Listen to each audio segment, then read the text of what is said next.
The storm rolled in from the north like a wild beast, dragging with it the kind of cold that bit straight through the bones. The small town of Gray Hollow slept under a blanket of rain, the streets slick and empty, the neon sign of the last open diner flickering weakly against the wind. Inside that diner, a woman sat alone in the corner booth, her fingers wrapped around a chipped mug of coffee that had long gone cold. Her name, at least the one she used now, was Celine Ward. To most, she was just another quiet face who'd moved into town 6 months ago, no past, no noise, no questions. But there was something about her that made people hesitate before asking too much. Maybe it was the way she carried herself, straight-backed, calm, but with an edge, like someone who'd known danger long before it ever reached Gray Hollow. Outside, the low growl of motorcycle engines shattered the quiet. 4 of them. The sound rolled through the town's main street, echoing off the wet asphalt. The diner lights flickered once as the door burst open, and the night's chill swept in along with a gust of cigarette smoke and laughter. The Iron Serpents, everyone knew their name. They ruled the roads between counties, the kind of men who left trouble behind every time their engines roared. They weren't from around here, but when they came through, everyone made themselves scarce. Except her. Celine didn't move. She just looked up once, her eyes a pale steel gray that seemed to see straight through the noise. "Look what we got here," one of them said, swaggering toward her. His jacket bore a faded snake emblem across the back, his beard soaked with rain. "Ain't safe for a lady to be sittin' all by herself this late. You waitin' for someone?" Celine's lips barely moved. "No." The leader, a tall man with a scar running down his jaw, tilted his head. "We could keep you company. Don't want you gettin' lonely." She looked at him then, really looked. Something flickered behind her calm, but it wasn't fear. It was recognition, buried deep. The waitress, an older woman named Marla, started trembling behind the counter. "Please," she whispered, "just let her be. She ain't done nothin'." The leader smirked. "You hear that, boys? We're just bein' friendly." He reached out and brushed a strand of Celine's hair from her face. That's when she spoke again, voice soft, but carrying an undertone that made the air heavy. "I'd take your hand back if I were you." The men laughed. "Oh, we got a fighter." But Celine wasn't bluffing. In one smooth motion, she stood, faster than any of them expected, and the next thing they knew, the leader's wrist was twisted back at an impossible angle. His knees hit the floor. The other bikers froze. "Now," she said, letting go, her voice even, "you'll leave this place. You'll forget you saw me." The leader stumbled back, clutching his arm, shock mixing with rage. "You don't tell me what to do, lady." Celine turned away, but her eyes were distant now, haunted. She could feel something stirring that she'd tried to bury years ago. That voice, that scar, that gang, it wasn't a coincidence. They left after smashing a chair, promising they'd be back. Marla ran to her. "Celine, honey, you shouldn't have done that. They'll come back meaner." Celine nodded faintly. "I know." When she walked home that night, the rain fell harder. Her house sat at the edge of the woods, old, quiet, lit by a single lamp through the window. Inside, she locked the door and went to the small box hidden under the floorboard. When she opened it, the faint scent of gun oil and faded leather filled the room. Inside lay a silver locket, a badge, and a photo, a younger version of herself standing beside a man with the same scar as the biker leader. His name was Luke Voss. Once upon a time, he'd called her little sister. Celine stared at the photo, her jaw tightening. She'd spent 10 years trying to forget everything tied to that world, the night her family was ripped apart, the brother who turned his back, the fire, the blood. And now fate had brought it back to her doorstep. The next morning, Gray Hollow woke up to the sound of engines again. The Iron Serpents had returned, more of them this time. They parked in a circle outside her cabin. Luke dismounted, rain dripping off his jacket. His men spread out behind him like shadows. He looked around the quiet property, then toward the door. "Come out, Celine," he called. "Or whatever name you're ussin' these days." Inside, she froze. The sound of his voice hit her like a ghost from another life. She opened the door slowly. The morning mist clung to her hair. "You found me." Luke smiled faintly, but it didn't reach his eyes.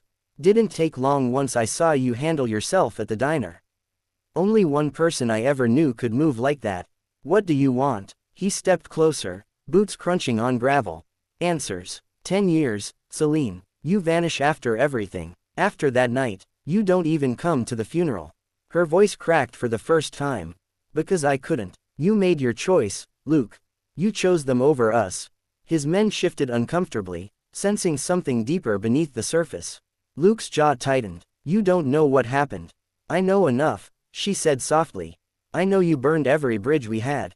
And now you're here, in my town, bringing your darkness with you. A pause. The rain eased for a moment, the world holding its breath. Luke looked down, the edge in his eyes dimming slightly.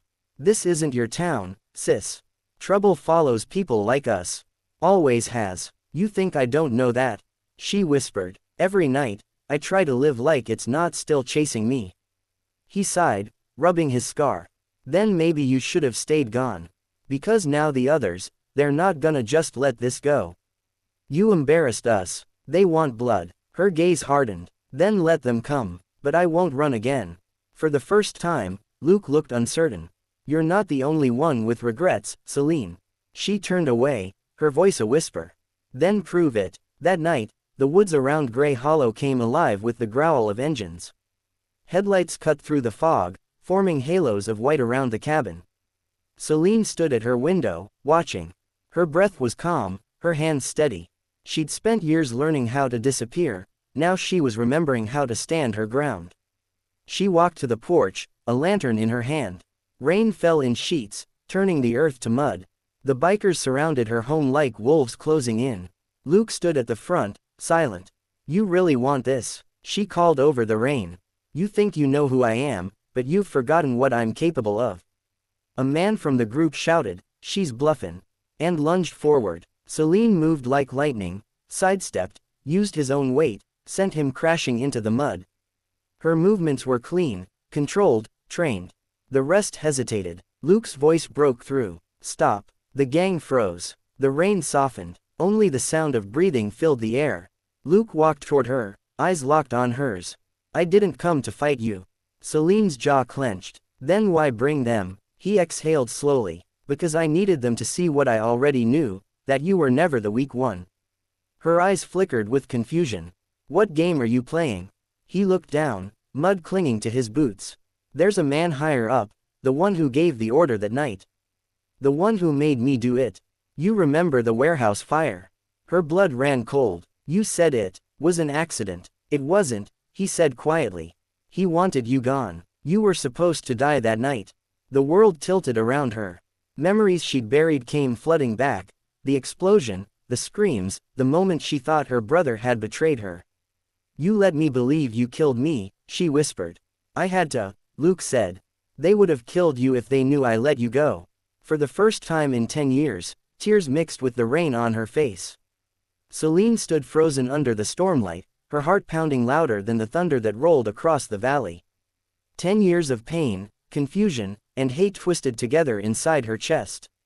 She wanted to scream, to strike him, to make him feel what she had endured. But the look in Luke's eyes, raw, unguarded, and heavy with guilt, stopped her. Why tell me now? She asked, her voice trembling despite the cold steel she tried to hold onto. Because he's coming for you again, Luke said, stepping closer. The man who runs it all, he found out you're alive. And if he finds you before I do something about it, he'll finish what he started. She shook her head slowly, disbelief warring with grief. You should have let me die that night, Luke. It would have been easier. He flinched at her words, then looked away toward his men. You think I haven't died a little every day since? You think it was easy, living with the ghost of my sister and the blood of everyone else on my hands? The men behind him looked uneasy, the same faces that had laughed in the diner now quiet, their bravado fading under the weight of the scene before them. Celine's hand brushed the silver locket around her neck. It was the only thing she had kept from before, the last piece of her mother, the last memory of home before everything went up in flames.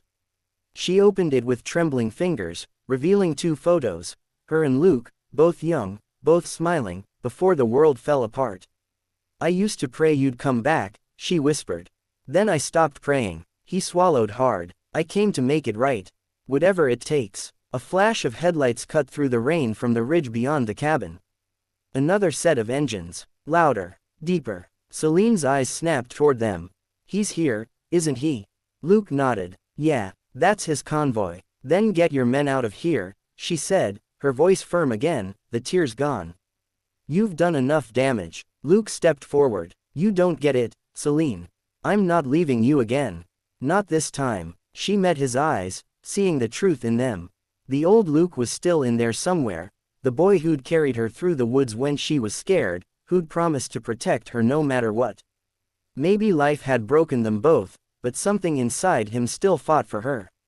The roar of engines grew closer. Celine looked toward the ridge, her mind racing. There's a back trail through the woods. You and your men take it. Go now. Luke frowned. What about you? I'll stop them. He stared at her, rain running down his scarred face. You can't take them all. I'm not planning to. He hesitated, then turned to his crew. You heard her. Get to the bikes. We regrouped down the trail. The men didn't move. One of them, younger and nervous, muttered, "Boss, that's suicide." Luke snapped his gaze toward him. Go. They scattered into the darkness, engines revving in the distance. Only Luke remained. Celine sighed softly. You never did listen. He smiled faintly. You never gave orders I wanted to follow. The first black SUV appeared through the rain, headlights slicing through the fog. The door opened, and a man stepped out, sharp suit under a raincoat, silver hair slicked back. His eyes were cold and cruel, the kind that had seen too many people beg. Celine Ward, he said, his voice smooth as oil. Or should I say, Celine Voss. My, you've grown harder to kill. Her pulse steadied. You should have stayed in the city, Victor. Victor Gray, the name she'd tried to forget. The man who had taken everything. He laughed softly. You think you can stop me? You couldn't even stop your brother from joining me. Luke stepped forward, his voice low. That was then. Victor's smirk faded. Luke, still loyal to your little ghost, I see. You used me, Luke growled. You made me believe she was the enemy. Victor shrugged. And you believed it because it was easier than facing your own weakness. Celine's hand slid into her jacket. Enough. Victor turned his gaze on her. You were a threat to my operations even back then, Celine. Smart, brave, idealistic. But all that's wasted on you now. I'll give you a chance, walk away. Let me finish what I started, and your brother might live long enough to forget this night. Celine's jaw tightened. You don't get to threaten what's already broken. She drew her pistol, smooth and steady. The years of hiding hadn't dulled her aim.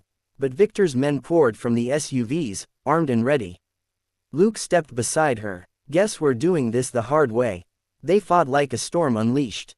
Rain turned to steam around the muzzle flashes. Celine moved with lethal precision, disarming one, striking another, never wasting a bullet. Luke fought with the desperation of a man seeking forgiveness. The night roared with chaos, engines revving, shouts echoing through the trees. When it was over, the ground was littered with silence and rainwater. Only Victor remained, half hidden behind the SUV door, gun in hand. He fired once. Celine gasped as the bullet tore through her shoulder. She stumbled, the world tilting. Luke shouted her name and tackled Victor to the ground.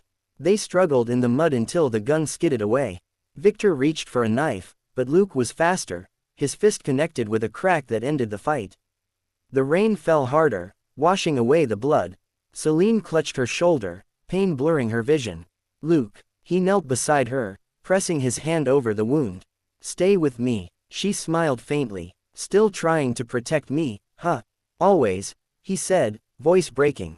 I'm sorry for everything. She looked at him, her breath shallow. You already saved me once. That's enough. Sirens wailed faintly in the distance, someone from town must have called it in. Blue and red lights flickered faintly through the trees.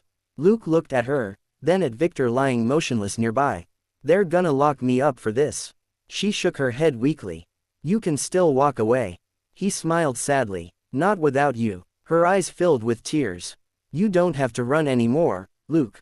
It's over. The past, it's done.